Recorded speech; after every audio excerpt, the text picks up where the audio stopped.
extrema crueldade, a coroa espanhola e a Igreja Católica interpretaram a mensagem do Senhor e, sob o nome de Inquisição, conseguiram a unificação de todo o reino na fé cristã. A única religião oficial permitida e autorizada era o cristianismo. Com fúria e muito sofrimento, os povos hereges foram expulsos de seus lares.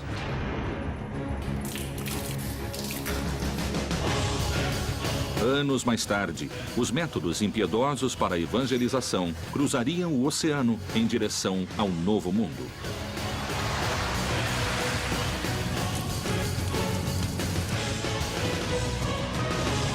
Um manuscrito secreto, lacrado pela fé e a serviço de um só Deus, continha uma ordem. Todos os bispos da América deverão se empenhar em combater e eliminar a maligna influência que pretende se instalar nessas terras.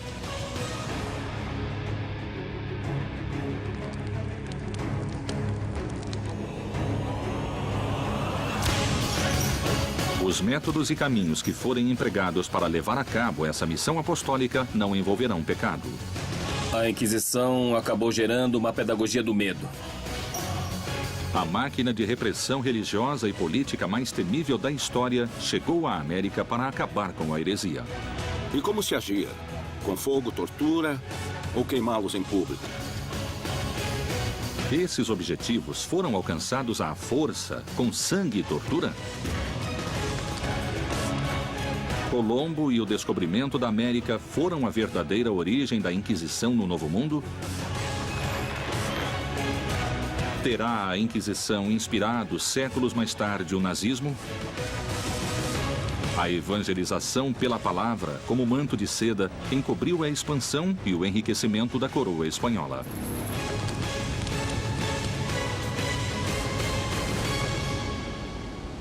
Inquisição na América Latina.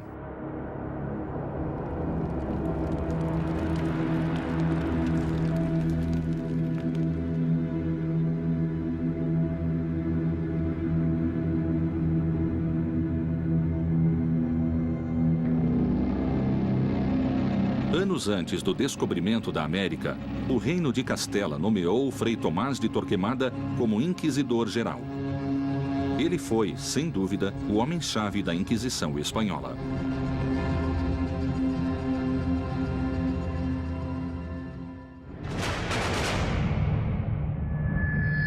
Torquemada foi o primeiro inquisidor.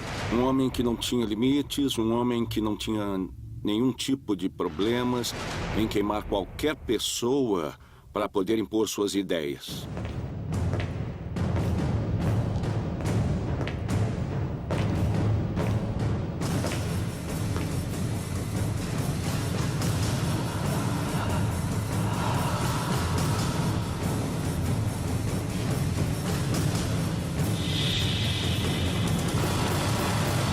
Torquemada, que era assessor dos reis, começou por dizer que nunca haveria unidade na Espanha, nem nos reinos, nem do povo.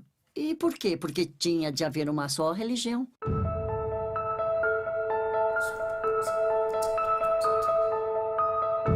Era um homem temível, e sua crueldade era bem conhecida em todos os reinos.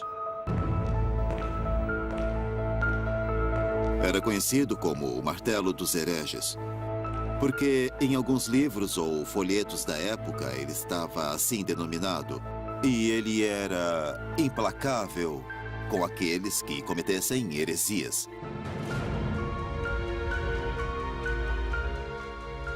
A coroa estava decidida a unificar a fé em um reino onde havia múltiplas crenças. A tarefa não seria nada simples e seria necessário agir com determinação. A única religião oficial permitida e autorizada era o cristianismo. Agora, o que houve com os judeus? Eles tiveram somente duas opções: ou emigrar para o norte da África ou para outro reino europeu, ou se converter ao cristianismo.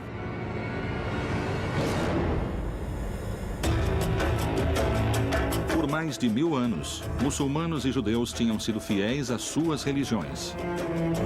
Mas, forçados pela Inquisição, se converteram ao cristianismo. No entanto, continuaram fiéis a seus costumes e rituais clandestinamente. Eram cripto-judeus ou judaizantes, quer dizer, às escondidas continuavam praticando sua religião.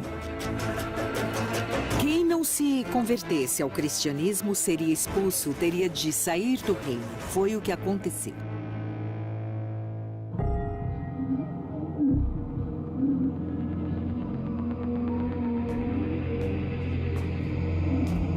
O terrível monge da Inquisição espanhola, através de sangue, tortura e morte, conseguiu a unificação da fé e a expulsão dos hereges. E a Inquisição passou a perder força por não ter inimigos declarados. Mas o Novo Mundo traria outras ameaças à religião católica. A Inquisição, que estava agonizando em Aragão, foi simplesmente ressuscitada pelos reis católicos, que a encarregaram de vigiar todo o reino, cada parte do reino, para perseguir a quem se afastasse da ortodoxia.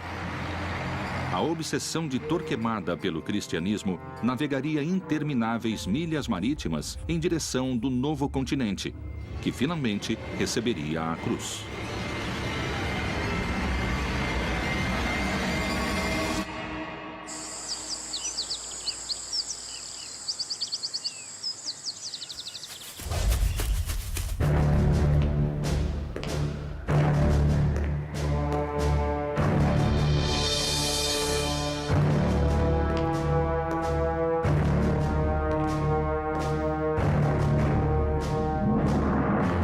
México, Lima e Cartagena de Índias foram as 3 cidades onde foram criados tribunais do Santo Ofício da Inquisição. As inquisições na América funcionaram de forma diferente, porque cada sociedade tinha ameaças diferentes. A sociedade mexicana, a sociedade limenha de Cartagena, essas sociedades que receberam o tribunal tinham ameaças e inimigos diferentes. Vamos lembrar que a justificativa da conquista do Novo Mundo se deu por sua evangelização. Então, as autoridades políticas costumavam colaborar com as autoridades eclesiásticas na repressão dos cultos andinos. As notícias provenientes da América falavam de uma terra próspera, abundante e selvagem.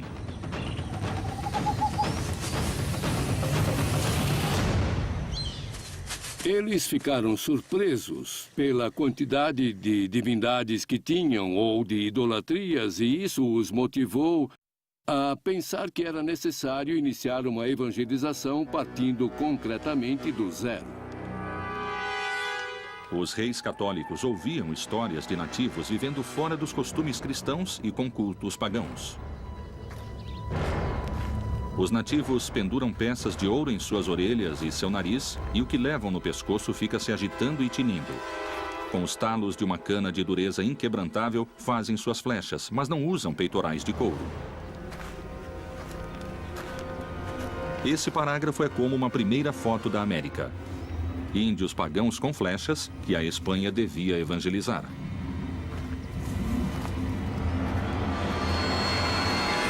A existência do indígena vai suscitar inúmeros debates na cultura europeia. Mas muito rapidamente, a ideia de protegê-los como menores de idade vai fazer com que a coroa europeia assuma a posição de evitar que cheguem à América, entende? Pessoas que possam contagiá-los com ideias más ou atitudes más. Ao chegar aqui, se depararam com uma população totalmente diferente em raça, em costumes, em religião.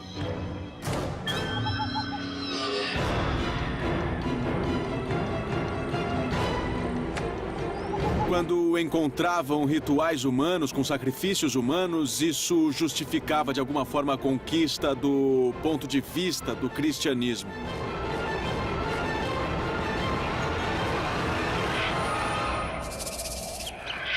Os maias acreditavam em sacrifícios para agradar a seus deuses e evitar castigos.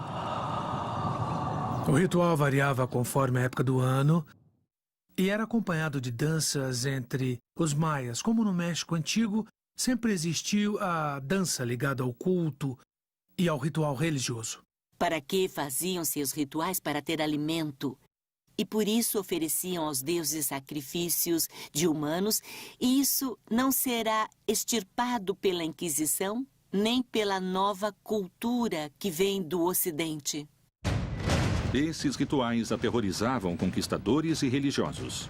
Obviamente, para os espanhóis, os sacrifícios humanos eram coisas do demônio. Mais ou menos era assim que definiam. É claro que era bem difícil cristianizar uma população, não é? Indígena e com ritos e cultos tão ancestrais. E ainda mais em pouco tempo. A coroa espanhola havia aprendido a combater a heresia. Os mesmos métodos seriam trazidos ao Novo Mundo e o indígena finalmente teria sua cruz. A América nunca mais seria a mesma. Inquisição na América Latina.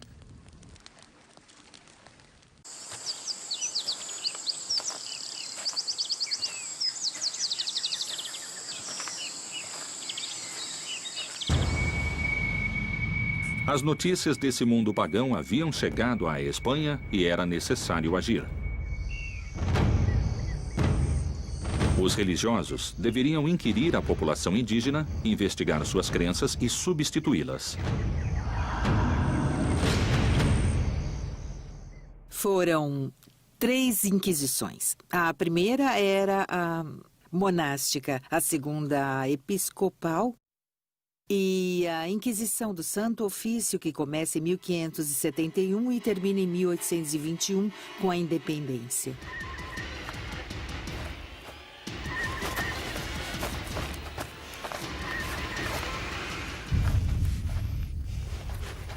A Inquisição tinha uma dupla natureza. Por um lado, uma natureza política, para conquistar e ampliar os domínios da monarquia hispânica, e por outro, uma função espiritual religiosa para converter as almas indígenas ao cristianismo.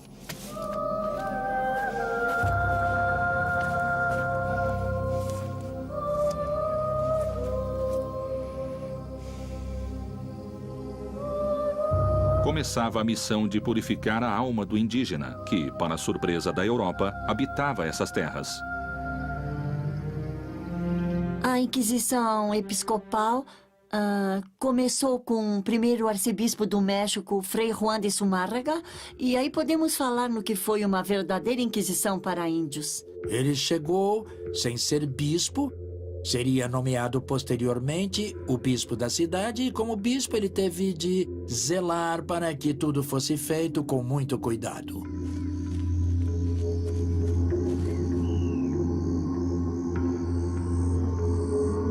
Eles eram obrigados a mudar certos comportamentos, certas práticas e principalmente a adotar as novas espanholas e cristãs, mas também era permitido que, se eles de repente errassem, porque não entendiam o evangelho, tivessem a possibilidade de voltar atrás no erro. No momento em que descobriram que eles supostamente estavam convertidos, mas que continuavam usando elementos que eram códices ou ídolos, nesse momento, os elementos se tornaram negativos e por isso deviam ser destruídos.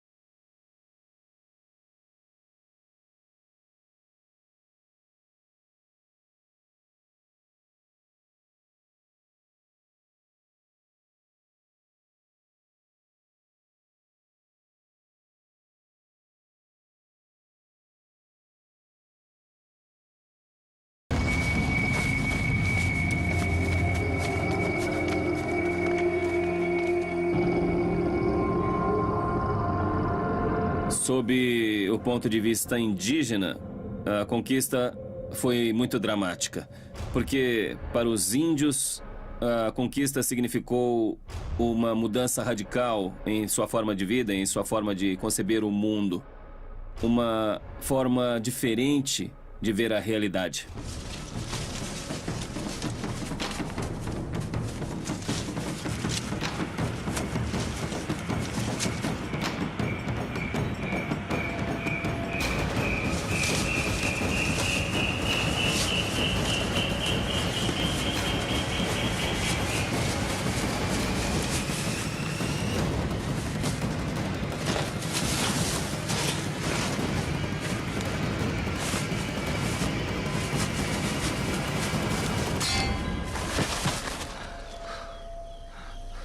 E quando eles continuaram com suas práticas consideradas pagãs, então aí entraram os inquisidores.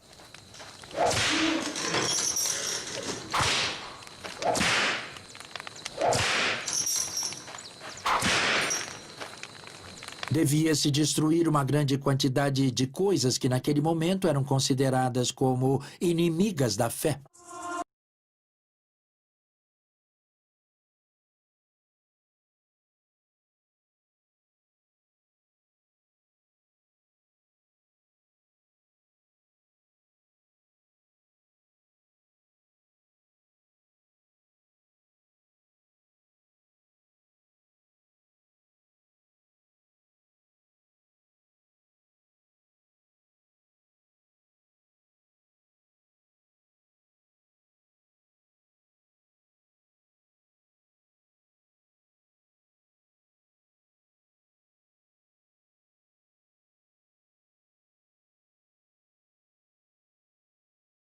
Que tinham sido utilizados para adoração aos deuses antigos, entre eles códices.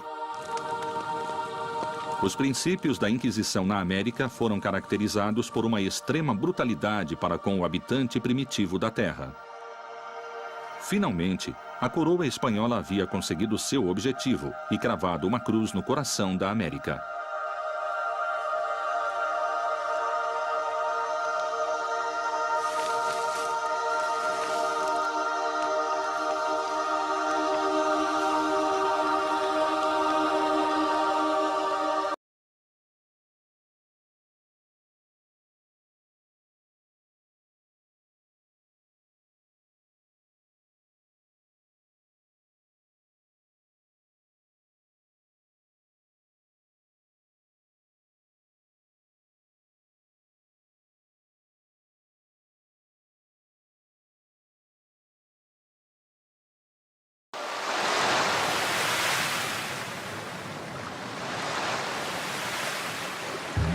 Cristóforo Colombo, mais conhecido como Cristóvão Colombo.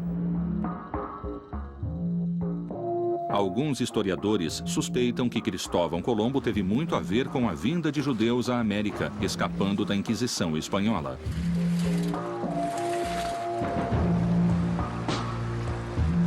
Colombo praticava secretamente o judaísmo? Muito se especula sobre a origem de Colombo, inclusive se ele seria um judeu ou um filho de criptojudeus, mas não. Hoje sabemos que de fato não era assim.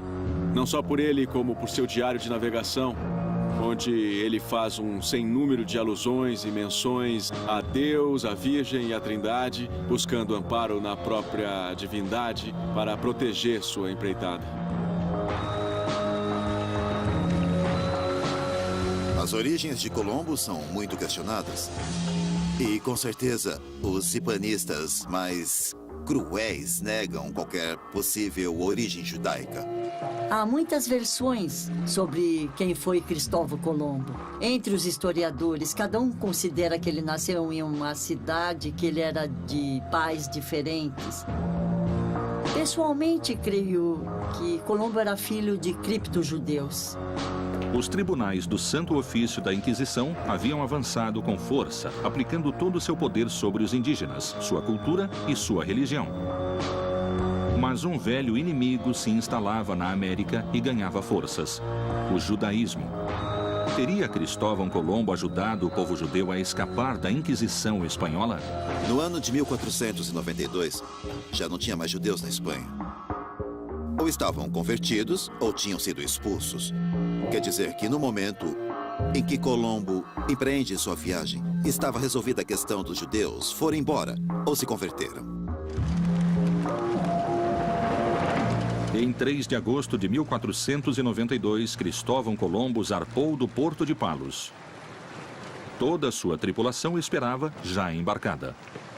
O dia 10 de Ave caía no dia 2 de agosto, de acordo com o calendário judaico. Então, essa semana, como tradição, é de lamentações e não se pode empreender nada, nem nenhuma viagem. Por isso, ele saiu dia 3 de agosto e não 31 de julho, que era a data estipulada para a expulsão dos judeus. Quem ele levou, quantos levou também é uma longa história, porque nas 4 viagens que Colombo fez, sabemos que havia pelo menos 80 pessoas de origem judaica convertidas. Pensavam que, indo para a América, seriam menos perseguidos, porque a Inquisição não estava instalada. Aí, eles poderiam usufruir de maior liberdade. Estabeleceram-se em várias partes do território, clandestinamente, e, de maneira oculta, chegaram ao México e chegaram ao Peru. No fim, os convertidos ou judaizantes foram uma população que procurou refúgio na América. Apesar da luta dos tribunais da Inquisição para estabelecer o cristianismo na América, os judeus não tardaram a voltar a seus antigos rituais em segredo, como tinham feito na Espanha. Teria chegado o momento de reutilizar os terríveis aparelhos de tortura trazidos da Espanha?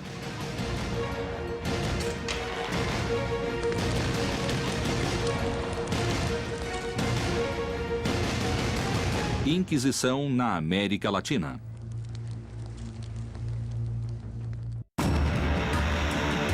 Expulsos da Espanha, os judeus aproveitaram as viagens de Colombo à América para procurar novas regiões onde se instalarem. A Inquisição havia conseguido avançar na evangelização do indígena, mas o judaísmo representava um perigo para os novos cristãos da América. Os inquisidores viam mesmo uma ameaça religiosa nos judeus ou simplesmente viram a oportunidade de condená-los para ficar com suas riquezas?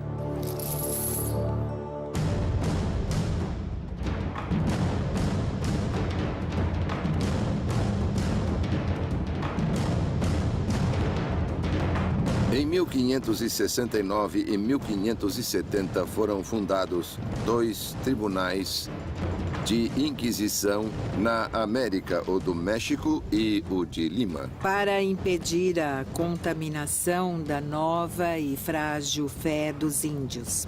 Para impedir que os índios, que ainda eram muito ignorantes e inocentes, pudessem ser contaminados por ideias e crenças heterodoxas.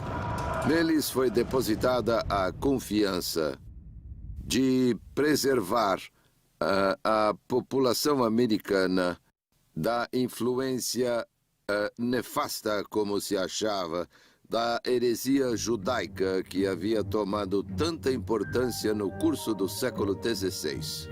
O judaizante era o judeu que, por razões de conveniência, se deixou batizar, mas que, no fundo, rendia culto à Torá e a todas as instituições judaicas. Para frear o inimigo judeu do catolicismo, a Inquisição exigia pureza de sangue católico. Na América, só se aceitará a cruz.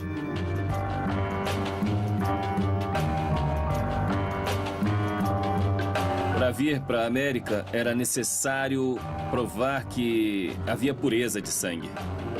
No caso dos europeus que passassem para domínios espanhóis na América, era necessário ter autorização expressa. O certificado de limpeza de sangue era um documento que se pedia às pessoas para exercer certos cargos públicos ou mesmo para entrar nas melhores escolas ou universidades, onde a pessoa demonstrava que não tinha no sangue raízes judaicas nem muçulmanas. Então se faziam investigações genealógicas para provar que havia uma tradição de cristão puro. No entanto, muitos judeus tinham conseguido vir para a América e desenvolveram um grande poder econômico no Novo Mundo. O dinheiro dos hereges não tardaria a tentar a cobiça dos inquisidores. É certo que os funcionários espanhóis queriam muito vir como inquisidores a um desses tribunais, mas não ganhavam salário. Então, para manter a si e a sua família, deviam procurar trabalhar com quem tivesse patrimônio. E esses eram os judeus. Em 1590, por exemplo, temos o famosíssimo processo contra a família Carvajal. De origem judaica e vindo ao México como conquistador, Luís de Carvajal se tornou o poderoso governador de Monterrey. Ele e toda a sua família foram membros de uma seleta sociedade de prósperos comerciantes, mas apesar de sua posição social e riqueza, foram detidos sem maiores explicações.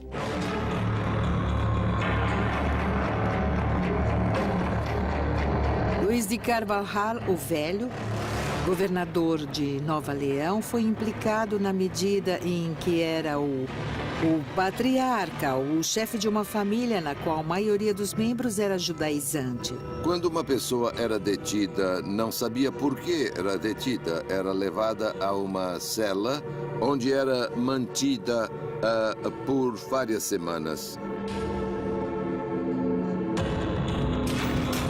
Foi perseguido, interrogado, foi acossado e julgado, porque se temia que ele também fosse judaizante, mas isso nunca foi comprovado. A família Carvajal se estabeleceu na cidade do México e no norte da Nova Espanha, em Torreón, até que foram denunciados e trazidos, a certa altura, à cidade do México para responder ao processo e, finalmente, foram acusados e processados.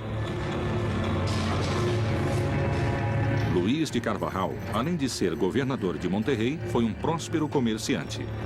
Os bens eram sistematicamente sequestrados pelo tribunal. Um dos maiores rendimentos que a Inquisição tinha era a partir do sequestro dos bens, quando se dava o início dos processos.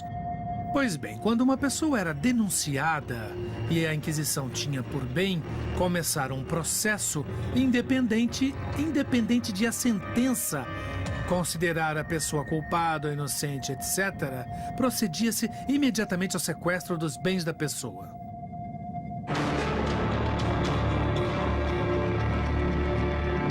A Santa Inquisição havia se transformado em um ente arrecadador dos dois lados do oceano, mas especialmente na América. As imensas fortunas que sequestravam de seus prisioneiros reforçavam seu poderio econômico e, por outra parte, estavam começando a deturpar sua missão religiosa original. Teria ela se transformado em uma máquina implacável de cobiça e terror? Até onde era capaz de chegar? Um dos capítulos mais, digamos, truculentos das histórias da Inquisição é o relativo ao tormento. Quando o tribunal encontrava dúvidas nos testemunhos, a favor ou contra o processado ou nas declarações do próprio, ele era passado ou encaminhado ao tormento.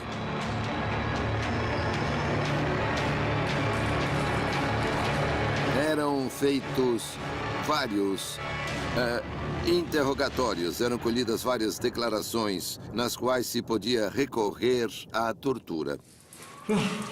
Sim, a tortura existiu, obviamente. Era uma técnica empregada por todas as justiças, civis e religiosas, até o século XVIII. O tormento era reconhecido por todas as legislações da Idade Média. Quer dizer, quando se devia conseguir uma confissão, havia o procedimento de causar sofrimento que não produzisse a morte, nem o rompimento de ossos, por exemplo, nem derramamento de sangue. Naquele tempo, o temor era o caminho mais rápido para chegar à verdade. Mas a Santa Inquisição cuidava zelosamente da pureza de suas mãos.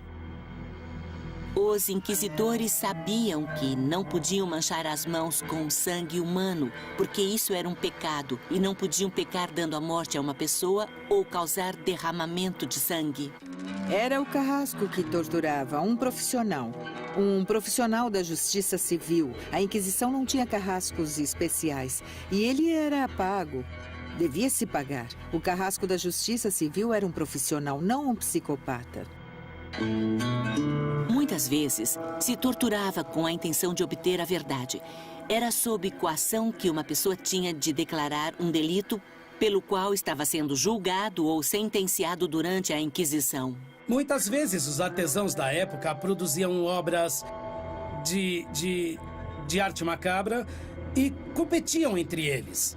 Aquele que chegava a inventar algo realmente terrível era implicado, era acusado de ter feito algo tão macabro que só poderia ser com a ajuda da mão do diabo. E esse era torturado por sua própria criação. O tormento significava justamente a ideia de mortificar a carne para extrair a pureza. E para extrair a pureza, os tribunais do Santo Ofício da Inquisição utilizavam métodos engenhosos e certeiros. O chamado potro era o primeiro elemento a ser usado para infligir sofrimento. Era a primeira forma de levar a cabo a obtenção de uma confissão. A pessoa era obrigada a se deitar sobre um estrado de madeira e começava a ser esticada com sucessivas voltas de uma roda. As extremidades assim puxadas produziam, dessa forma, uma dor intensa. Uma volta, 2 voltas, nos braços e nas pernas. Não se podia ir além de 6 voltas. Era proibido. Devia-se parar. E muitas vezes, se o carrasco se excedesse e não tivesse cuidado no manejo da corda, podia cortar as articulações dos pulsos, dos pés ou da cintura e provocar lesões graves que podiam levar à morte da pessoa sofrendo o tormento. A aplicação do tormento a uma pessoa trazia consequências inesperadas a seus familiares. No passado, a cada tortura que se infligia às vítimas, os familiares teriam de pagar pelo serviço. É uma coisa incrível, não? Era a última chacota perpetrada contra os condenados. O governador Carvajal morreu em 1595 na prisão por causa das dolorosas torturas recebidas e o resto da família dele pouco depois na fogueira.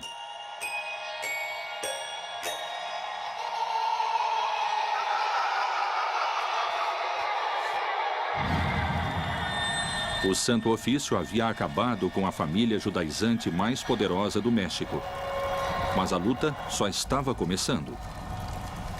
Novas religiões vieram ter às costas da América e a Inquisição devia impedir não só seu desembarque, mas também os demônios dos povos originais. Que métodos a Inquisição usou para vencer essa resistência? Inquisição na América Latina.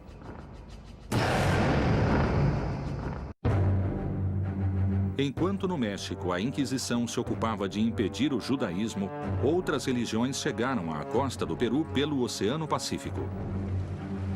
Em uma corrida contra o tempo, era necessário reforçar a presença da Inquisição em Lima para proteger a fé católica. Buscava a Inquisição afastar os inimigos da Espanha e suas religiões? Temiam a perda do terreno religioso? Ou talvez a perda do território conquistado? Perigava a cruz ou o ouro?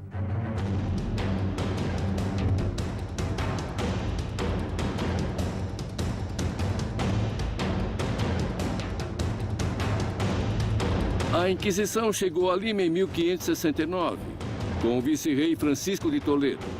A Espanha o nomeou vice-rei e, nessa mesma data, constituiu o Tribunal de Lima. Museu do Congresso e da Inquisição. Reforçou-se a ideia de reprimir qualquer tentativa de prática religiosa alternativa. Perseguiram qualquer tipo de atitude propensa a ser luterana ou calvinista, porque eram as religiões do inimigo. Lima foi um dos territórios mais afastados da Espanha. Ter um controle e segurança sobre esse território foi um dos feitos mais difíceis para a Espanha. Através do comércio chegavam muitos barcos de várias bandeiras, mas principalmente piratas e corsários, marinheiros ingleses e holandeses, com religiões muito diferentes do cristianismo.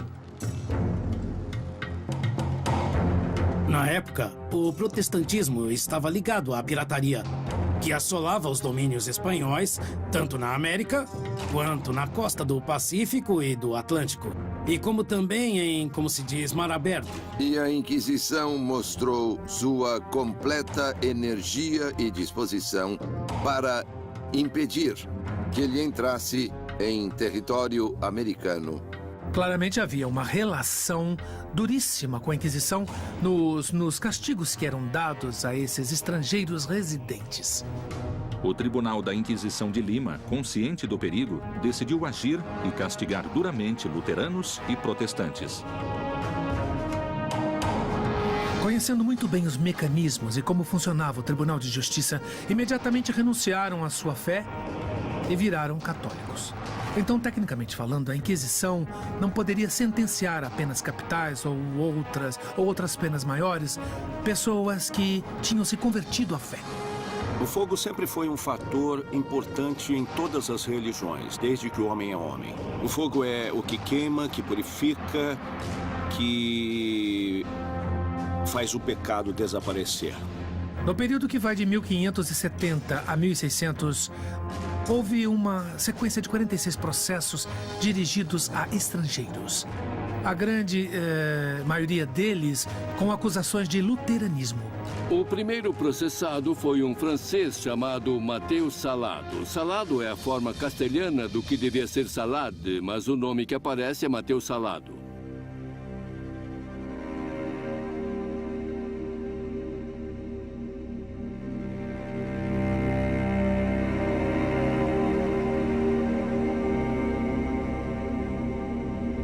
Assim que o tribunal foi instalado, procuraram um primeiro bode expiatório e localizaram essa pessoa que, na verdade, era muito mais louco do que herege. Na realidade, no uso da língua comum no Peru, salado significa azarado. E esse senhor teve sua parte.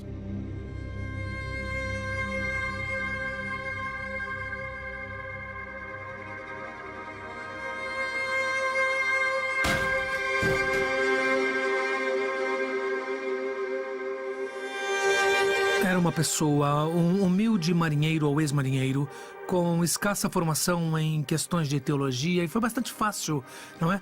E poder culpá-lo de luteranismo.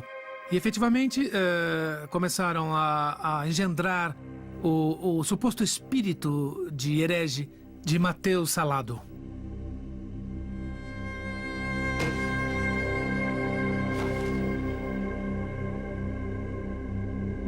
Disseram que ele era luterano, como os protestantes em geral, pelo fato dele ter feito declarações e afirmações contrárias aos dogmas católicos. Os blasfemos foram os principais réus do Tribunal da Inquisição. Pessoas de língua comprida que diziam frases ou palavras de algum agravo à doutrina católica.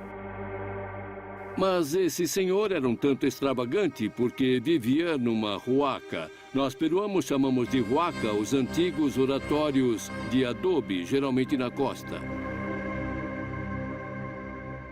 A huaca que hoje em dia leva o nome dele podia se ver o mar e, eventualmente, podia ser um espião dos piratas franceses que assolavam a costa do Pacífico. A condenação de Mateus Salado tem muito de política.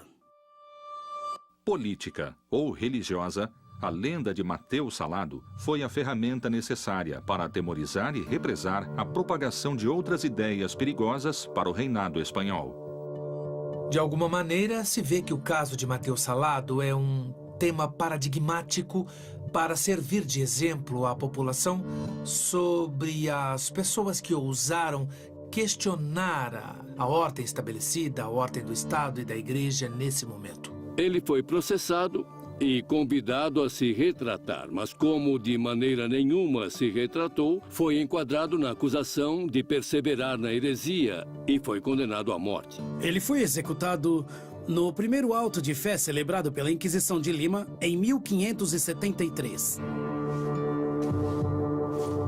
Os inquisidores acreditaram que queimando Mateus Salado purificariam a fé católica e que a ameaça protestante em Lima desapareceria.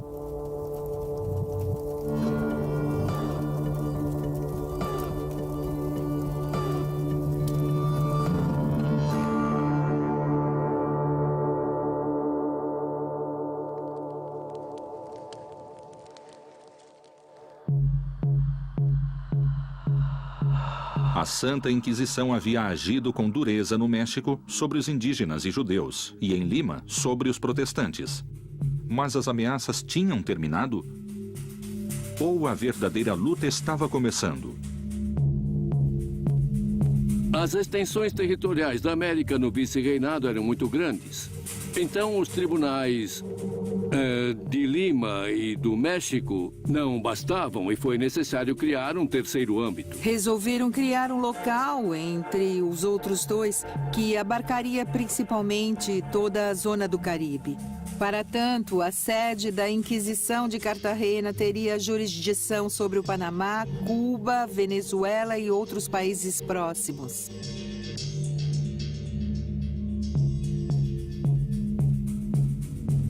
Em 1610, fundaram o Tribunal de Cartagena de Índias, no norte da Colômbia, na costa do Atlântico.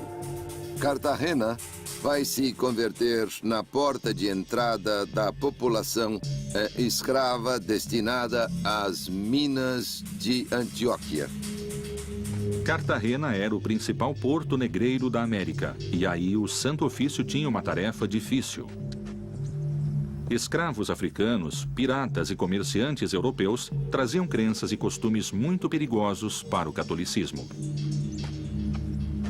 Cartagena, a partir do final do século XVI, vai se converter no principal mercado escravagista no Caribe continental.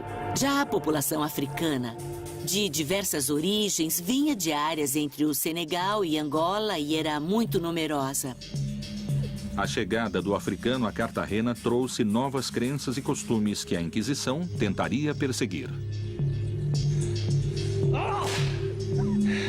Os espanhóis começaram a se dar conta de que alguns grupos de escravos negros se reuniam e levavam a cabo certo tipo de atividades que se chamaram sabás, que para a religião católica e para os brancos espanhóis eram ritos de bruxaria.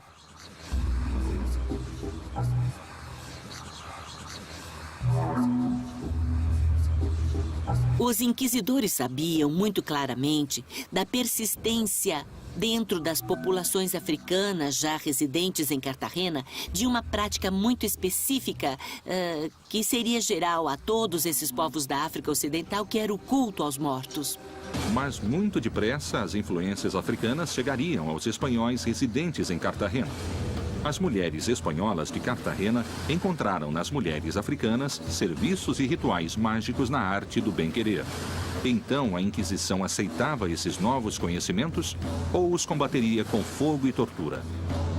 Paula de Aguiluz era uma mulher muito especial, muito singular. Ela foi comprada por Joan de Aguiluz. Joan de Aguiluz era uma figura muito interessante porque ele era o prefeito das minas de cobre na região de Santiago de Cuba, no oriente da ilha. Ela vai viver um processo particular de adoção de diferentes tradições mágicas e religiosas que vão fazer dela um personagem muito particular. Ela começou a realizar uma série de práticas de magia, a amorosa em particular, qualificadas como feitiçaria. Ela foi acusada de fazer feitiços e malefícios para que seu amo fosse condescendente e carinhoso para com ela, para lhe dar presentes e tratá-la bem. Mas o problema é que a esposa dele ficou enciumada com essas preferências e afetos dele pela escrava. E ela, com outros vizinhos, seriam os primeiros a acusá-la de práticas de bruxaria. Inclusive, os inquisidores acreditavam em seus poderes, acreditavam em sua capacidade de cura, acreditavam nos poderes que ela havia acumulado e em seus conhecimentos para curar. De alguma maneira, ela se tornou médica, podemos dizer, de cabeceira do bispo da Catedral de Cartagena. Sua popularidade e sua influência foram tais em Cartagena que os inquisidores a interrogaram sem detê-la, independente de suas respostas. Ela conseguiu deixar o Santo Ofício com medo. Os inquisidores perguntaram: você tem alguma ligação com o demônio para fazer essas coisas que faz? E ela disse: não conheço esse diabo que estão me falando, nunca tratei com ele. Mas se vocês têm tanto medo dele, e se esse personagem é inimigo de vocês inquisidores, eu vou querer ser amiga dele porque me interessa muito ser amiga do inimigo de meus inimigos. A chegada dos tribunais de Inquisição na América e seu empenho religioso foi um marco divisório na fé de indígenas e espanhóis. A Santa Inquisição, em nome da fé, tinha açoitado com sua cruz os indígenas da América e só um milagre poderia aproximá-los a esse novo Deus trazido de tão longe.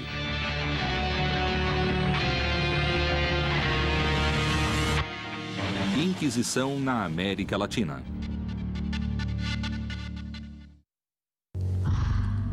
A Inquisição havia arrasado o povo indígena, destruindo seus objetos de adoração. Como o índio açoitado se aproximaria de seus carrascos? Poderiam índios e brancos unir-se sob uma mesma religião?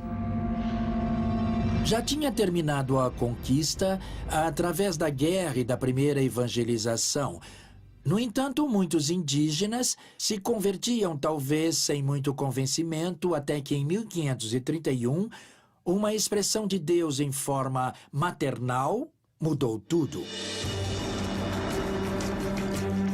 O sucesso histórico da evangelização do México tem como protagonistas a velha Espanha, a jovem América, o bispo inquisidor Frei Juan de Zumárraga e um índio chamado Juan Diego. Frei Juan de Zumárraga e Juan Diego vieram na mesma época. De fato, coube ao Frei Juan de Zumárraga acalmar um pouco a luta e também acalmar as adversidades, o descontentamento dos índios e, por outra parte, a ambição dos espanhóis. Juan Diego, um humilde indígena convertido ao cristianismo, seria testemunha de um feito sobrenatural. Juan Diego tomou o caminho da cidade do México e teve de passar pelo lado oeste do Cerro Tepeyac. De repente, em uma área abandonada, ele ouviu uma voz feminina falar com ele junto com um canto de pássaros e com um bom curioso, subiu ao alto da montanha e aí ele viu uma mulher e falou com ela com todo respeito em língua indígena. A curiosidade de Juan Diego o teria levado ao Cerro Tepeyac, onde os astecas haviam construído um santuário. É certo que naquele lugar, anos antes, havia construído um oratório à deusa Tonantzin, a mãezinha, como a chamavam os índios, mas era só isso. Depois de muitos anos, a mãezinha dos indígenas, essa jovem mulher, teria reaparecido. Seria a visão da antiga deusa do Cerro Tepeyac uma feliz coincidência para ajudar a evangelização dos astecas? Por outra parte, a aparência com que ela se apresenta era de Tecuatlaxupi, que significa a mãe de Deus por quem se vive. Os espanhóis, ao ouvirem língua nahuatl, Tecuatlaxupi, procuraram algo parecido foneticamente e usaram a palavra Guadalupe, que era uma população de perto de Cáceres, na Espanha. Fica a ideia de que a Virgem de Guadalupe poderia ser a mãe protetora dos indígenas, a quem se pode pedir favores e que intercede por eles ante o novo Deus para que aos poucos o aceitem como único Deus. Os astecas chamavam sua deusa feminina de Tonantzin, que significa Nossa Mãe. Os conquistadores retomaram esse nome porque lhes pareceu conveniente aos propósitos da fé católica, em cuja doutrina Maria é a mãe de toda a criação. Há deuses que são semelhantes ou a quem se dá o poder de fazer atividades iguais, e foi acontecendo uma combinação de rituais e de ritos para que, dessa maneira, surgisse uma convivência e uma aceitação da religião cristã por parte dos indígenas. Os astecas tinham várias deusas da terra e todas elas eram consideradas como a mãe do povo. Uma das deusas mais influentes era Coatlicue, a deusa que dava a vida e a morte, que era a guia do povo mexica. Os deuses eram representados de maneira antropomórfica, ou seja, eles continham elementos humanos e elementos animalescos e elementos próprios. Os espanhóis deram outro sentido à figura de Guadalupe, utilizando em sua vestimenta símbolos da dualidade da religião asteca. Coatlicue dava vida, mas também atirava. As duas faces da mãe dos mexicas foram representadas no vestido da Virgem de Guadalupe. O vermelho e o sol, que significam a vida, e o azul do manto e a lua, que assinalam a morte. Então toda essa simbiose se reflete no caráter dos deuses. Foi um processo longo, pelo qual até hoje podemos ver, mesmo pelo rosto das pessoas, a presença do indígena, de seus ritos e de suas formas de crença e cosmovisão. Tanto a Virgem Maria como Coatlicue tinham ficado grávidas de maneira milagrosa. As duas haviam parido o salvador de seu povo e, principalmente, as duas eram as protetoras de seus devotos. Após a aceitação por parte dos astecas dessa aparição, nasceu o culto à Virgem de Guadalupe, identidade do México e da América Latina. A Virgem de Guadalupe foi instaurada na Nova Espanha como um elemento de coesão para que os indígenas crescem na religião cristã, para que aceitassem e adotassem essa religião como sua e também como elemento que daria a eles identidade. O milagre da Virgem de Guadalupe uniria o espanhol e o índio sob uma mesma fé. Esse fato marca o começo da devoção a uma imagem católica por parte do índio americano. De alguma maneira, fica manifesto que essa imagem iria unir agora o indígena juntamente com o espanhol. Sem mais sacrifícios humanos. É por isso que Santa Maria de Guadalupe e Juan Diego tiveram um papel tão importante para a evangelização desta terra. A imagem de uma jovem mulher no Cerro Tepeyac havia conseguido então a união de dois mundos antagônicos.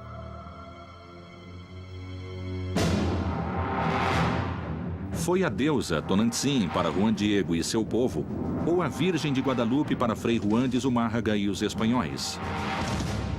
De qualquer forma, nasceu o sincretismo. A Inquisição havia cumprido seu objetivo religioso depois de ter torturado sem piedade os povos nativos.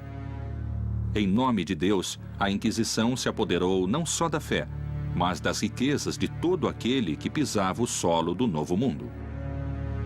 Estando tão longe dos reis católicos, teria a Inquisição sido contagiada pela ambição dos conquistadores? Os conquistadores acharam grandes riquezas no território latino-americano. Boa parte do que motivou a exploração interior do território foram os mitos como o de Eldorado e a busca de grandes riquezas que iam achando pela frente. A Inquisição não é tema de fácil explicação, porque foi uma instituição surgida em outro mundo, na Europa, há muitos séculos, com objetivos religiosos e de imposição de uma religião dominante e também com motivos políticos, interesses sociais, de expansão de territórios. Enfim, era uma instituição complexa. Qual era a verdadeira missão do Santo Ofício na América? Proteger e expandir a religião? Ou, em hábitos de monge, cuidar dos interesses econômicos? Se a crise na Espanha fazia a expansão da coroa perigar, era necessário orar por ele? Ou, ao contrário, confiscar bens que permitissem prolongar seu poder? Em muitos casos, a perseguição religiosa, no que correspondeu ao vice-reino do Peru, significou também um ato de colonização, um ato de expropriação de territórios. muitos desses territórios pré-hispânicos eram, principalmente os mais ricos, eram propriedade dos templos. Anos depois, na década de 1590, veio ao Peru um visitador chamado Ruiz del Prado, não é? Periodicamente havia visitas da Corte Suprema e Superior de Madrid a tribunais provinciais e houve uma visita a Lima e uma revisão dos processos. Chamavam-se visitas da idolatria e iam pelas regiões da Serra, que eram os Andes, procurando ou fazendo com que se delatassem os oratórios e objetos que eram matéria de culto. Graças à procura incansável de rituais e objetos pagãos, os espanhóis encontrariam o demônio vestido de ouro. A extirpação de idolatrias era uma instituição muito dependente dos bispos. E então, por conta disso, os bispos nomeavam sacerdotes como visitadores de idolatrias e iam recebendo as denúncias para posteriormente ditar sentenças. Quando os espanhóis chegaram e viram sacrifícios humanos, viram o uso que faziam do ouro e as coisas que faziam com o ouro e os rituais que os índios praticavam, eles começaram a achar que isso era uma coisa do demônio. Os inquisidores se espantaram com a utilização do ouro e da prata que os incas faziam para criar ídolos demoníacos. Como no México, alguns peritos sustentam que em Lima encontraram o próprio diabo nos ídolos religiosos. Particularmente a figura do jaguar é uma figura antropomorfizada, que tem elementos humanos e tem elementos animais. Então esses personagens, eles tinham grandes caninos e uma cara realmente bastante diabólica aos olhos dos espanhóis. Os incas tinham grande habilidade no trabalho do ouro e da prata e chegaram a um grau de perfeição admirado no mundo todo. Tinham domínio da metalurgia, eles tinham um domínio bastante especializado que obviamente cativou os espanhóis. Os ídolos religiosos feitos de ouro e prata dariam sua bênção à economia da coroa espanhola. Dentro de seu processo de cristianização, eles permitiam-se tomar ou recolher todos esses objetos e fundi-los e convertê-los em riqueza, ou que era riqueza para os espanhóis. Isso foi depois objeto do primeiro saque que se deu em Cusco. Em Cusco se usou muito ouro e prata para máscaras cerimoniais ou para objetos do templo de Coricancha, que foi justamente o principal templo de Cusco. Os testemunhos espanhóis recolhidos nas crônicas, eles nos falam sobre o que era um templo finamente decorado em ouro, em prata, não? Nos falam de um disco feito em ouro. O sol, obviamente, cumpria o papel principal e a própria palavra Coricancha, que significa Templo Dourado, se ligaria a isso. Pelo que se diz desde então, esse templo teria tido suas paredes interiores recobertas por placas de ouro. É bem possível que fosse revestido de ouro, que houvesse peças e objetos litúrgicos de ouro. É bem possível. Não há uma precisão exata de como o templo era por causa do saque que começou a ser feito nos primeiros anos da conquista. Os tribunais do Santo Ofício da Inquisição haviam chegado a estas terras em uma missão religiosa e espiritual. Pôde o crescimento comercial de Cartagena ter desviado o novo tribunal da Inquisição de sua luta contra a heresia? O peso do ouro conseguiu derrubar a filosofia de Torquemada? Teria sido a Inquisição finalmente derrotada? Inquisição na América Latina. Se no começo os tribunais do Santo Ofício da Inquisição quiseram proteger a pureza da fé, teria o crescimento comercial de Cartagena obrigado os inquisidores a reforçar sua luta contra a heresia? E os ricos comerciantes judeus conseguiram impor sua religião e desalojar a Inquisição? De fato, sabemos como funcionava uma sinagoga, podemos chamar assim. Basicamente na casa de um comerciante português, onde a comunidade judaica convertida se reunia para fazer celebrações. Era tão grande o poder que esses comerciantes tinham que impediu muitas vezes que os inquisidores pudessem agir contra eles. O tribunal permitia a presença de judeus portugueses convertidos que tinham suas casas comerciais em Cartagena. Apesar de serem hereges e terem suas práticas contra a fé, ao mesmo tempo eram os comerciantes que traziam a mão de obra escrava para explorar o ouro, no caso específico do contexto colombiano. Dada a enorme riqueza obtida pela crescente indústria do ouro e pela mão de obra africana trazida pelos comerciantes judeus, teriam os judaizantes tentado subornar os inquisidores para comerciar livremente em Cartagena? Ao contrário, os inquisidores elaboraram estratégias de sedução, de aliança, de proximidade com os judaizantes para receber deles benefícios, favores e dinheiro dados a eles por baixo do pano para parar suas investigações, para passar informações que podiam preveni-los quando o tribunal ia agir contra eles. Nesse momento, os inquisidores de Cartagena foram muito prudentes em não julgar os grandes comerciantes negreiros, fossem eles judeus ou judaizantes, como eram chamados, fossem eles protestantes, porque eram eles que traziam mão de obra para a exploração do ouro. O comércio e as riquezas em Cartagena cresceram notavelmente com a ajuda dos inquisidores. Bem longe dali, na cidade de Lima, os judeus se tornaram rapidamente mais ricos e poderosos. E na mesma escala, cresciam as práticas judaizantes e a oposição a eles. Eles se tornaram um setor poderoso e influente na sociedade colonial, que gerou muita rivalidade com comerciantes de origem sevilhana e também com líderes da igreja dentro da educação superior. O problema com a população judia é que era uma população de mesmo nível social, que era às vezes economicamente mais poderosa. Então aconteciam enormes conflitos e era preciso agir. E como se agia? Com fogo, tortura ou queimá-los em público. Os comerciantes judeus eram praticamente os donos do comércio em Lima, ao mesmo tempo em que a economia na Espanha ficava cada vez mais fraca. Os judeus tinham poder no âmbito comercial antes de serem expulsos da Espanha. A Espanha estava vivendo uma crise econômica e reduziu os recursos para os trabalhos do tribunal.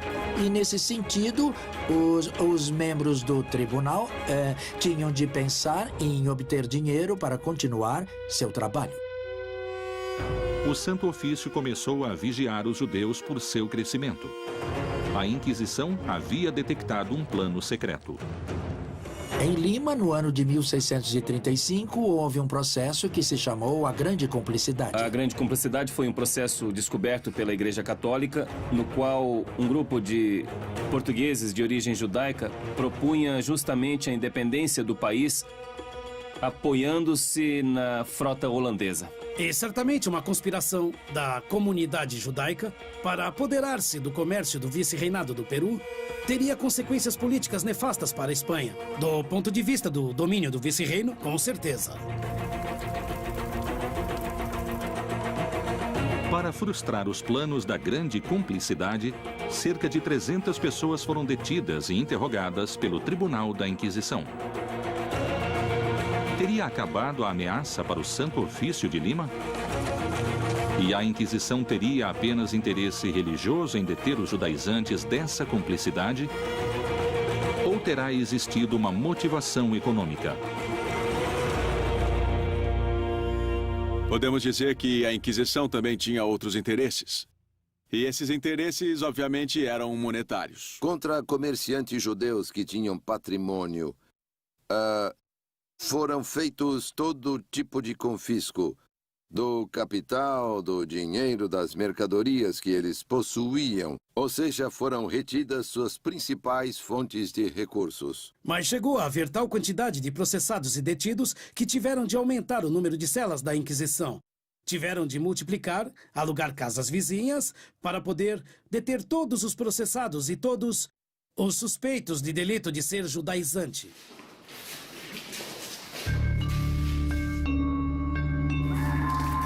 Ser estrangeiro ou ter uma profissão respeitável o transformava automaticamente em suspeito de ser judaizante. Dizer português no século XVI era quase dizer, era equivalente a dizer convertido. Dizer holandês e médico era quase dizer judeu, eram equivalentes. Foram presas várias pessoas, desde o reitor da Universidade de São Marcos até muitos médicos, professores, clérigos, muitos comerciantes, todos eles envolvidos na grande conspiração contra o Império Espanhol. Pouco a pouco, a Inquisição foi caindo em excessos, porque, entre outras coisas, requisitavam os bens dos réus e passavam às mãos do tribunal. Então era, às vezes, um negócio lucrativo. Em função da crise econômica na Espanha, a Inquisição teria se afastado de sua missão original para sobreviver. Há crônicas que notam que as ruas dos mercadores eram todas de judeus e, então, outros mercadores de Lima se sentiam bem ofuscados. Essa parece ser uma das razões mais fortes que obrigaram o tribunal a processar com dureza esse grupo de pessoas. Haviam pessoas que tinham bens em quantidade decente, digamos assim, e que a Inquisição processou. O Tribunal do Santo Ofício se transformou. De estabelecimento austero, converteu-se em entidade milionária. Porque naquela época não havia um sistema financeiro. E mesmo que fosse a instituição da igreja ou alguma outra corporação, como era a Inquisição, podia se emprestar parte de seu capital a comerciantes, fazendeiros, etc. E isso acontecia com toda certeza. A igreja se aproveitou da situação para perseguir de maneira indiscriminada todo aquele que fosse português de origem convertida, ou também chamado cristão novo, para, por um lado, reprimir esse fim, mas também para expropriar os seus bens.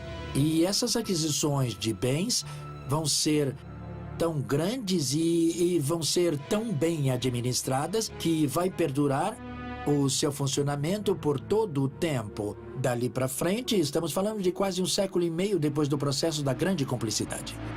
Os inquisidores, graças às propriedades dos judeus, chegaram a ser, segundo se diz, tão ricos quanto os reis. A Inquisição considerou os judeus como seus inimigos e séculos mais tarde o nazismo adotaria esses mesmos conceitos. Teria sido esta parte da história a semente do antissemitismo mundial? Teria a Santa Inquisição inspirado Hitler e o nazismo? Inquisição na América Latina.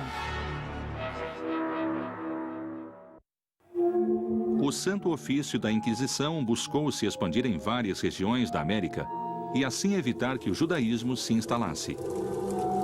Terá sido esta parte da história o reflexo de um terrível e sangrento fanatismo religioso? Ou terá sido a semente do antissemitismo mundial? Séculos mais tarde, e com métodos muito similares, a Alemanha se expandia pela Europa. Teria a Santa Inquisição, com seus métodos, inspirado Hitler e o nazismo?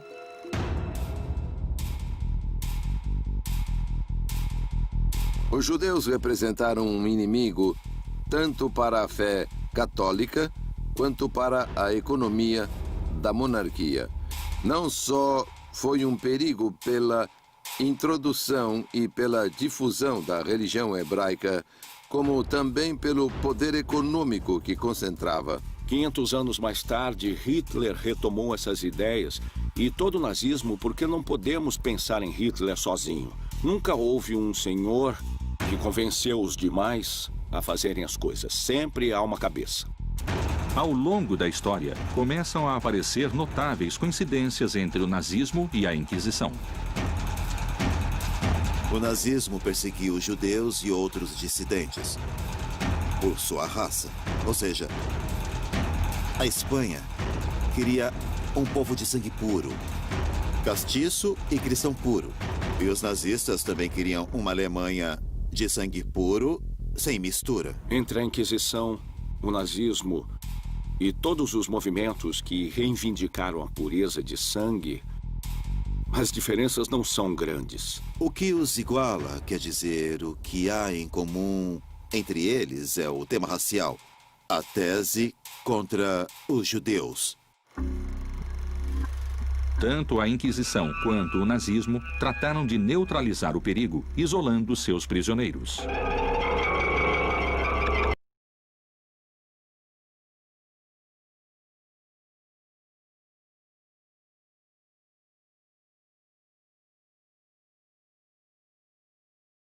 De idolatria, ou de serem pessoas importantes das idolatrias. Aí os padres jesuítas administravam esse colégio e se encarregavam de um trabalho exaustivo com eles. Era praticamente um centro de reclusão. Na pobreza, na miséria das celas, dos tribunais da Inquisição, muitos enlouqueceram e acabaram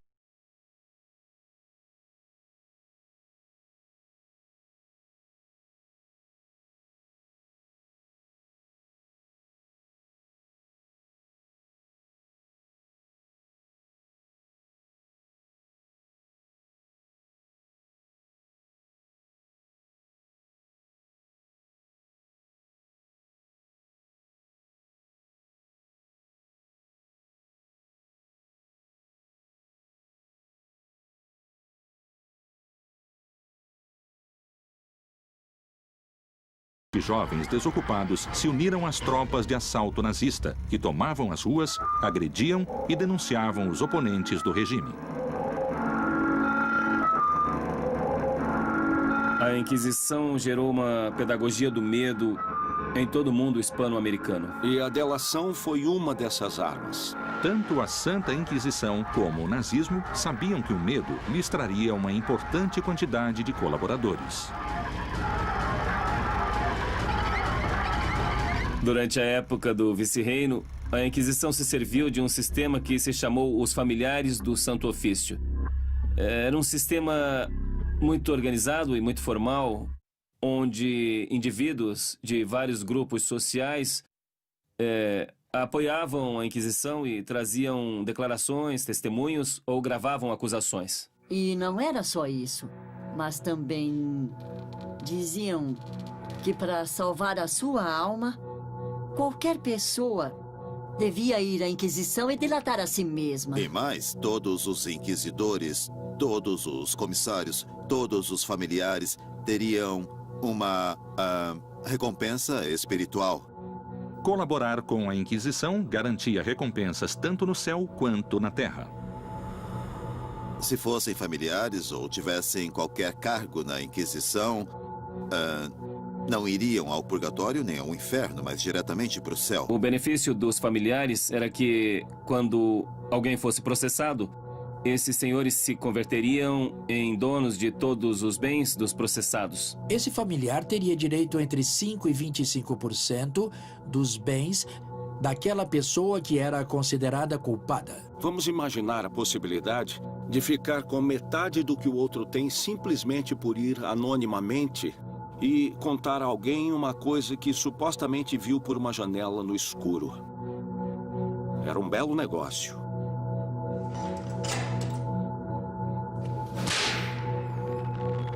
Outra coincidência histórica.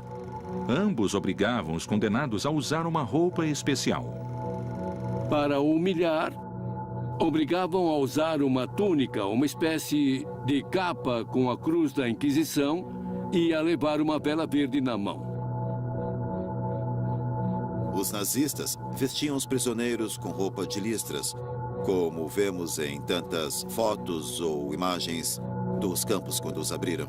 Entre o nazismo e a Inquisição, a diferença é muito sutil. Há séculos de distância, com certeza, e formas de operar diferentes, mas é igual. As coincidências nos métodos, nos conceitos antissemitas e na expansão do poder fazem pensar que os nazistas poderiam ter sido influenciados pela Santa Inquisição para alcançar seus objetivos.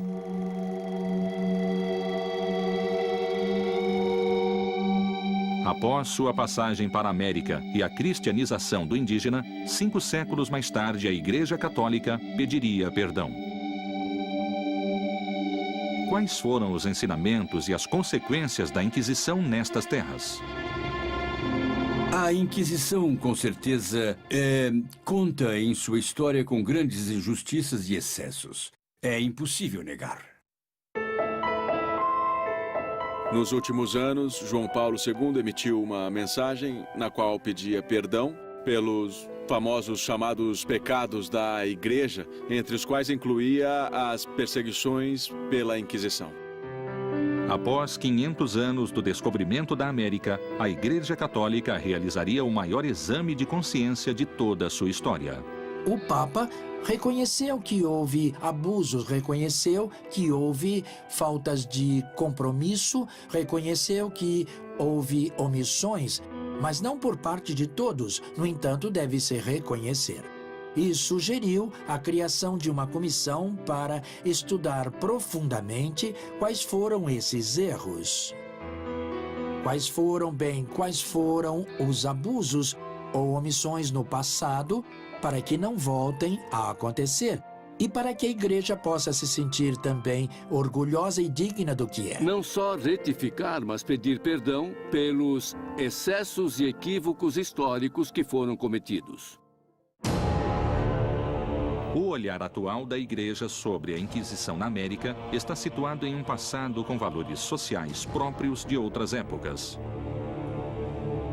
É certo que, com a perspectiva do século XXI, hoje existe a noção de direitos humanos. Ninguém pode ser perseguido por suas ideias e crenças, mas não era assim na época moderna, nem na Idade Média, quando pertencer à comunidade da Igreja era o que dava sentido à pessoa, ao indivíduo.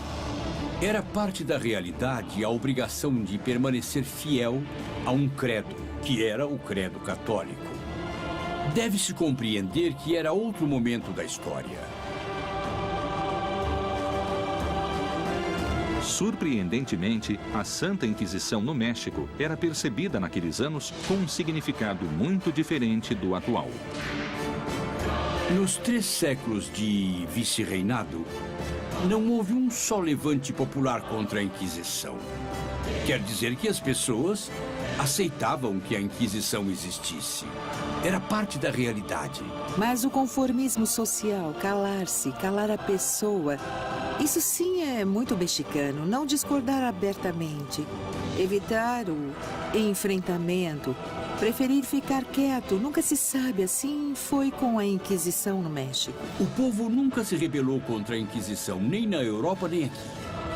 Possivelmente, muitas das tarefas levadas a cabo pela Inquisição tenham passado despercebidas pelo povo da Nova Espanha.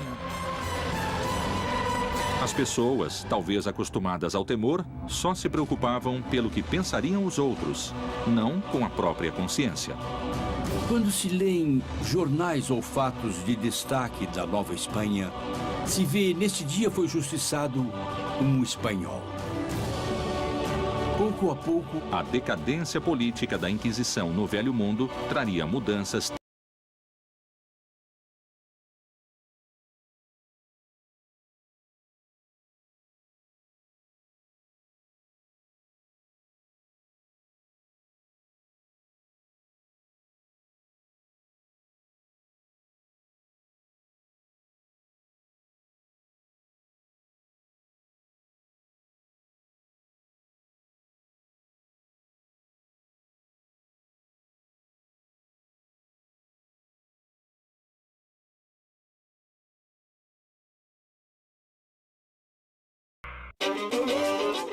Depois de 300 anos, o poder da Inquisição e o domínio da Espanha estavam desgastados na América.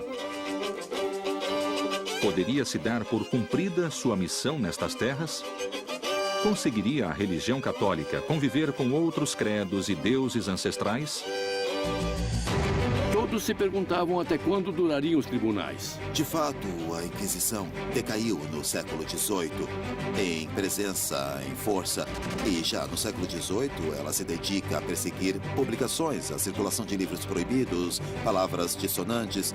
Um ou outro sacerdote que usava o confessionário para seduzir mulheres, esse tipo de situação. A Inquisição terminou na América como terminou na Espanha. A sociedade tinha evoluído. Curiosamente, no México, o final da Inquisição produziu, a princípio, uma desconcertante reação nas pessoas.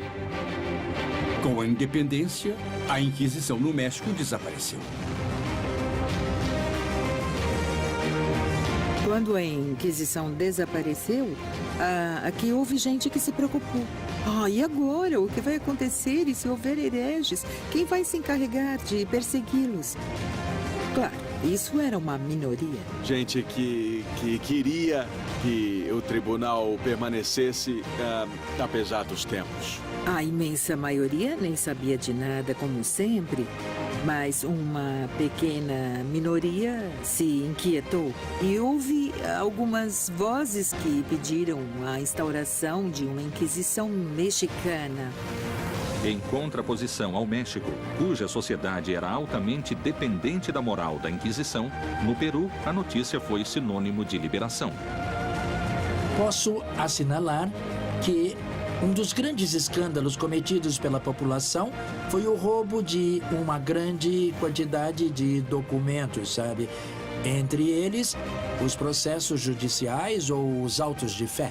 Além disso, os arquivos continham fofocas. Você podia ver que um de seus vizinhos foi processado por bigamia ou por bruxaria. Então, a preocupação em Lima foi sumir com o processo. No ano de 1813, houve um levante popular, um movimento popular, e uma turba se lançou sobre o edifício da Inquisição e queimou os móveis e os papéis. Isso aconteceu. Anos antes, em Cartagena, a queda do Santo Ofício tinha coincidido com a independência da Espanha e se viveu o mesmo sentimento de liberação. Com o grito de independência em Cartagena, a Inquisição cessou suas atividades. Já não fazia sentido. Em 11 de novembro de 1811, houve grandes festejos na cidade de Cartagena, mas não só motivados pela eliminação da Inquisição, mas principalmente pela conquista da independência. Poucos dias depois, a população exaltada arrancou da Assembleia o potro, o mecanismo que torturava as pessoas. Esse mecanismo de tortura representava a mais intensa repulsa na população e, no centro da praça, o queimaram. O povo se dirigiu ao átrio da catedral, onde se achavam todas as tabuletas que continham os nomes dos réus condenados ao longo de 200 anos e as destruíram por completo. Os tribunais do Santo Ofício estavam esvaziados para sempre e seus elementos de tortura foram destruídos. Paradoxalmente, a Inquisição desaparecia, mas tinha alcançado seu objetivo de cristianizar a América.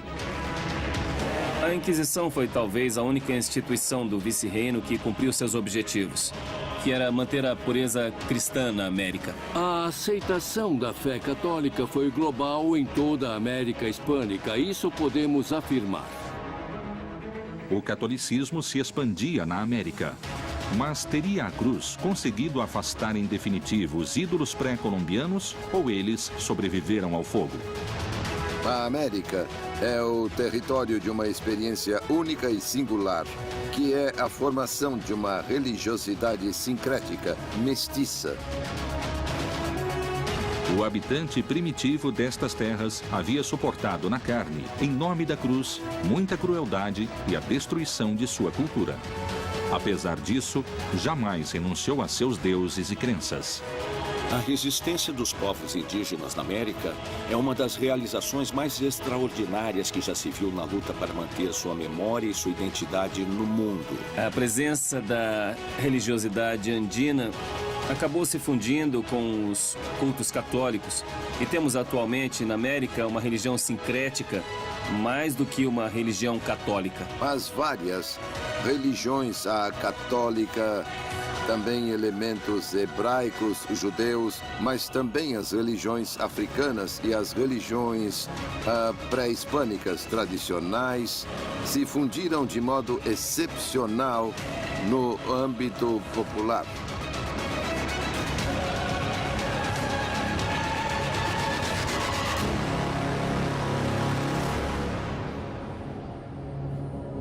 Vamos pensar que foram 400 anos nos quais essas populações mantiveram sua memória e sua identidade e continuam a mantê-las.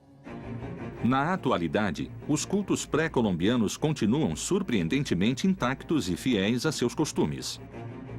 Mas a história desnudaria as origens do homem mais cruel e sanguinário da Inquisição e sua filosofia antissemita.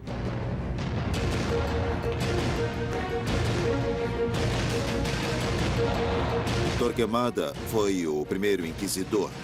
Sua origem era de uma família judia convertida há muitos anos. Frei Tomás de Torquemada, o martelo dos hereges, se encarregou de queimar os escritos e tudo o que revelasse sua origem judaica, até os pertencentes à sua avó, uma judia convertida. Torquemada considerava sua ascendência hebraica uma mancha que o envergonhava. Seu repúdio a tudo o que não fosse católico não acabaria em seu túmulo e seria transmitido a estas terras.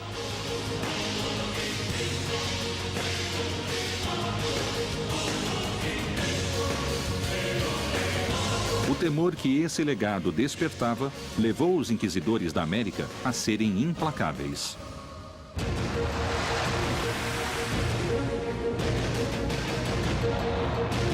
Os povos originários da América foram testemunhas da chegada do homem branco e sua cruz. Uma única religião seria permitida no Novo Mundo. À força, com sangue, tortura e morte, o catolicismo se havia instalado para sempre. A cruz havia sido cravada com firmeza no Novo Mundo. Não se trata mesmo de se justificar, mas de reconhecer que se equivocaram, que deviam ter ficado mais perto do Evangelho. Até hoje, se cita um velho dito popular daquela época. Ninguém escapa do tribunal da Inquisição. Até morto, ele o castigará.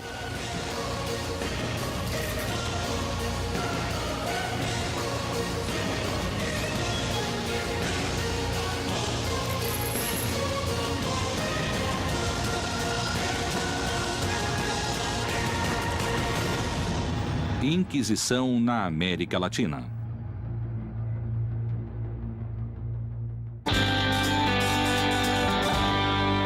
De protegê-los como menores de idade, vai fazer com que a coroa europeia assuma a posição de evitar que cheguem à América, entende? Pessoas que possam contagiá-los, com ideias más ou atitudes más. Ao chegar aqui, se depararam com uma população totalmente diferente em raça, em costumes, em religião.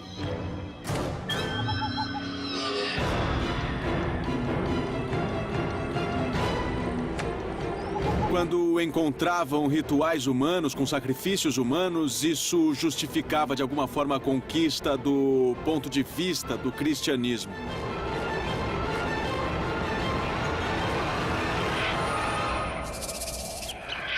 Os maias acreditavam em sacrifícios para agradar a seus deuses e evitar castigos. O ritual variava conforme a época do ano e era acompanhado de danças entre os maias. Como no México Antigo, sempre existiu a dança ligada ao culto e ao ritual religioso. Para que faziam seus rituais? Para ter alimento. E por isso ofereciam aos deuses sacrifícios de humanos, e isso não será extirpado pela Inquisição, nem pela nova cultura que vem do Ocidente. Esses rituais aterrorizavam conquistadores e religiosos. Obviamente, para os espanhóis, os sacrifícios humanos eram coisas do demônio. Mais ou menos era assim que definiam. É claro que era bem difícil cristianizar uma população, não é? Indígena e com ritos e cultos tão ancestrais. E ainda mais em pouco tempo. A coroa espanhola havia aprendido a combater a heresia. Os mesmos métodos seriam trazidos ao Novo Mundo e o indígena finalmente teria sua cruz. A América nunca mais seria a mesma. Inquisição na América Latina.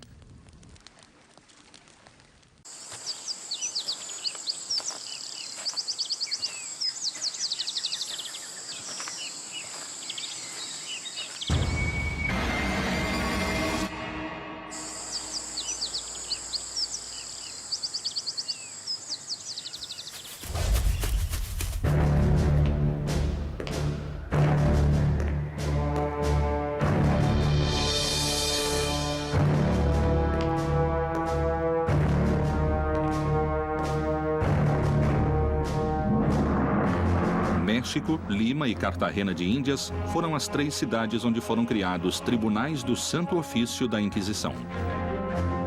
As inquisições na América funcionaram de forma diferente, porque cada sociedade tinha ameaças diferentes.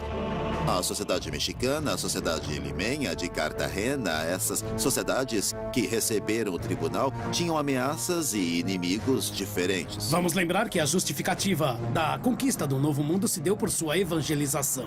Então, as autoridades políticas costumavam colaborar com as autoridades eclesiásticas na repressão dos cultos andinos. As notícias provenientes da América falavam de uma terra próspera, abundante e selvagem.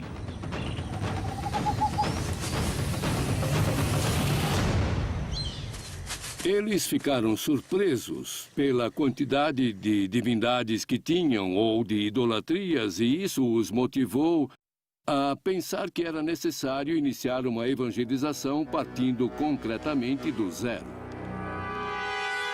Os reis católicos ouviam histórias de nativos vivendo fora dos costumes cristãos e com cultos pagãos. Os nativos penduram peças de ouro em suas orelhas e seu nariz, e o que levam no pescoço fica se agitando e tinindo. Com os talos de uma cana de dureza inquebrantável, fazem suas flechas, mas não usam peitorais de couro. Esse parágrafo é como uma primeira foto da América. Índios pagãos com flechas que a Espanha devia evangelizar.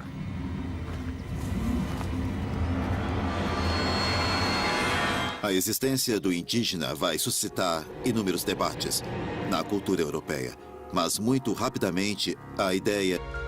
A coroa estava decidida a unificar a fé em um reino onde havia múltiplas crenças. A tarefa não seria nada simples e seria necessário agir com determinação. A única religião oficial, permitida e autorizada era o cristianismo. Agora, o que houve com os judeus?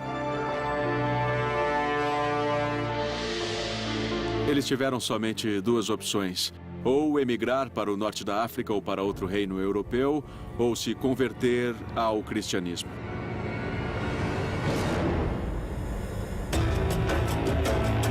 Por mais de 1000 anos, muçulmanos e judeus tinham sido fiéis às suas religiões. Mas, forçados pela Inquisição, se converteram ao cristianismo. No entanto, continuaram fiéis a seus costumes e rituais clandestinamente. Eram cripto-judeus ou judaizantes, quer dizer, as escondidas continuavam praticando sua religião. Quem não se convertesse ao cristianismo seria expulso, teria de sair do reino. Foi o que aconteceu.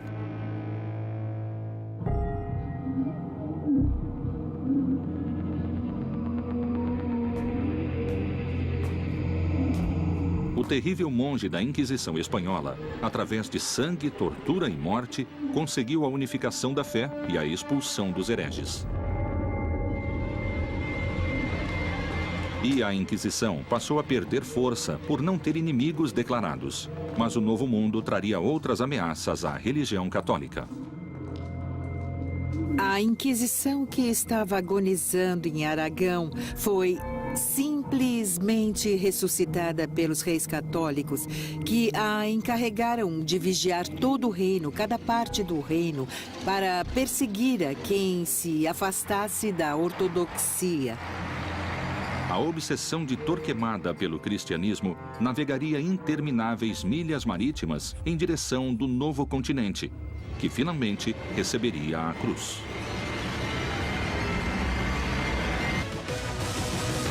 A evangelização pela palavra, como manto de seda, encobriu a expansão e o enriquecimento da coroa espanhola.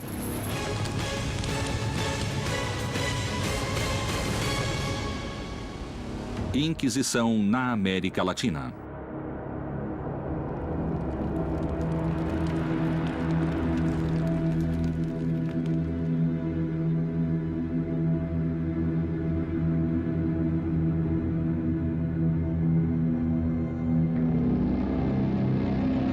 Anos antes do descobrimento da América, o Reino de Castela nomeou Frei Tomás de Torquemada como Inquisidor Geral.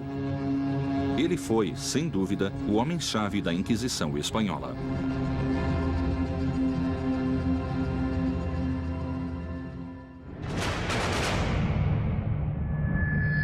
Torquemada foi o primeiro inquisidor. Um homem que não tinha limites, um homem que não tinha nenhum tipo de problemas em queimar qualquer pessoa para poder impor suas ideias.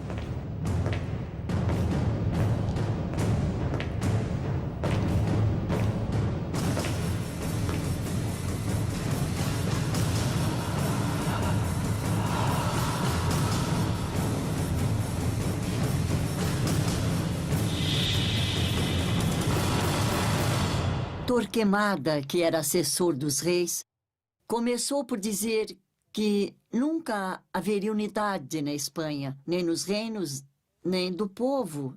E por quê? Porque tinha de haver uma só religião.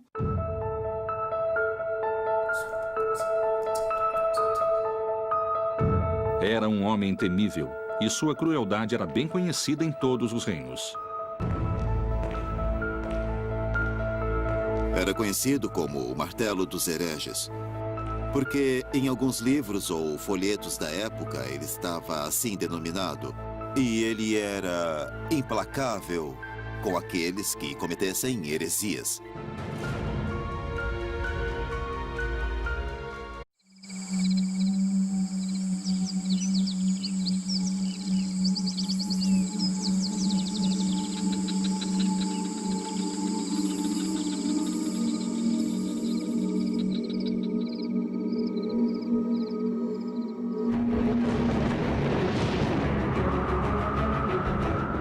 Com extrema crueldade, a coroa espanhola e a Igreja Católica interpretaram a mensagem do Senhor e, sob o nome de Inquisição, conseguiram a unificação de todo o reino na fé cristã. A única religião oficial permitida e autorizada era o cristianismo. Com fúria e muito sofrimento, os povos hereges foram expulsos de seus lares.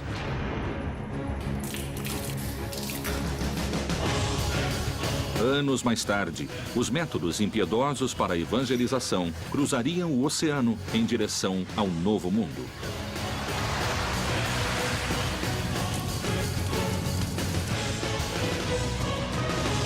Um manuscrito secreto, lacrado pela fé e a serviço de um só Deus, continha uma ordem. Todos os bispos da América deverão se empenhar em combater e eliminar a maligna influência que pretende se instalar nessas terras.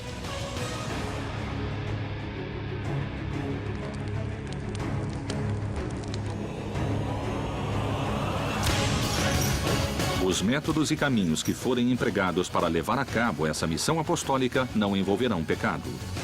A Inquisição acabou gerando uma pedagogia do medo. A máquina de repressão religiosa e política mais temível da história chegou à América para acabar com a heresia. E como se agia? Com fogo, tortura ou queimá-los em público? Esses objetivos foram alcançados à força, com sangue e tortura? Colombo e o descobrimento da América foram a verdadeira origem da Inquisição no Novo Mundo? Terá a Inquisição inspirado séculos mais tarde o nazismo?